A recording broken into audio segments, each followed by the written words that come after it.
Miracle শব্দটা হয়তো তার সঙ্গেই যায়, কারণ একের পর এক বিস্ময়ের যেভাবে জন্ম দিয়েছেন এই তরুণ, তাতে এই শব্দের যৌক্তিকতাও পূর্ণতা পায়। তাই তো এবার প্রতিদানটাও পেলেন হাতে নাতেই।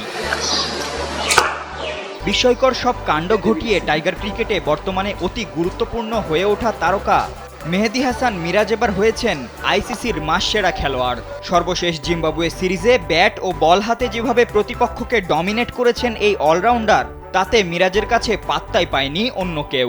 শুরুতে ৩ জনের সংক্ষিপ্ত তালিকায় মিরাজের সঙ্গে জিম্বাবুয়ের পেসার ব্লেসিং মুজারাবানি, নিউজিল্যান্ডের বেন সিয়ার্স থাকলেও তাদের পেছনে ফেলেই মাসসেরার স্বীকৃতি পেয়েছেন মিরাজ।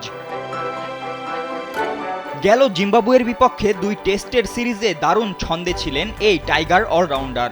সিলেটে প্রথম টেস্টে বল হাতে ব্যাক টু ব্যাক শিকার করেছেন 5 উইকেট, আর দ্বিতীয় টেস্টে তো বলের পাশাপাশি ব্যাট হাতেও ছাড়িয়েছেন আলো। প্রথম ইনিংসে ব্যাট হাতে 104 রানের ইনিংস, আর পরে দ্বিতীয় ইনিংসে বল হাতে আরেক ফাইফার।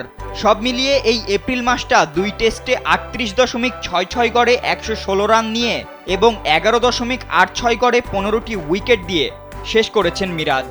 আর এ কারণেই এই মিরাকেল ম্যানের হাতেই উঠেছে মাসসেরার স্বীকৃতিটাও। এই স্বীকৃতি 2016 সালে অনূর্ধ্ব 19 বিশ্বকাপে প্লেয়ার অব দ্য টুর্নামেন্টের কথা মনে করিয়ে দেয় জানিয়ে মিরাজ বলেন, আইসিসির প্লেয়ার অব দ্য মান্থ হওয়া অবিশ্বাস্য সম্মানের। আইসিসির অ্যাওয়ার্ড যে কোনো ক্রিকেটারের জন্যই চূড়ান্ত স্বীকৃতি, এবং বৈশ্বিক ভোটাভুটির মাধ্যমে সেটা জেতা মানে আমার কাছে অনেক কিছু। তাহলে হ্যাঁ 100 হবে, আর যদি আউট হয়ে যায়। ফাতিন ইশরাক, কালবেলা।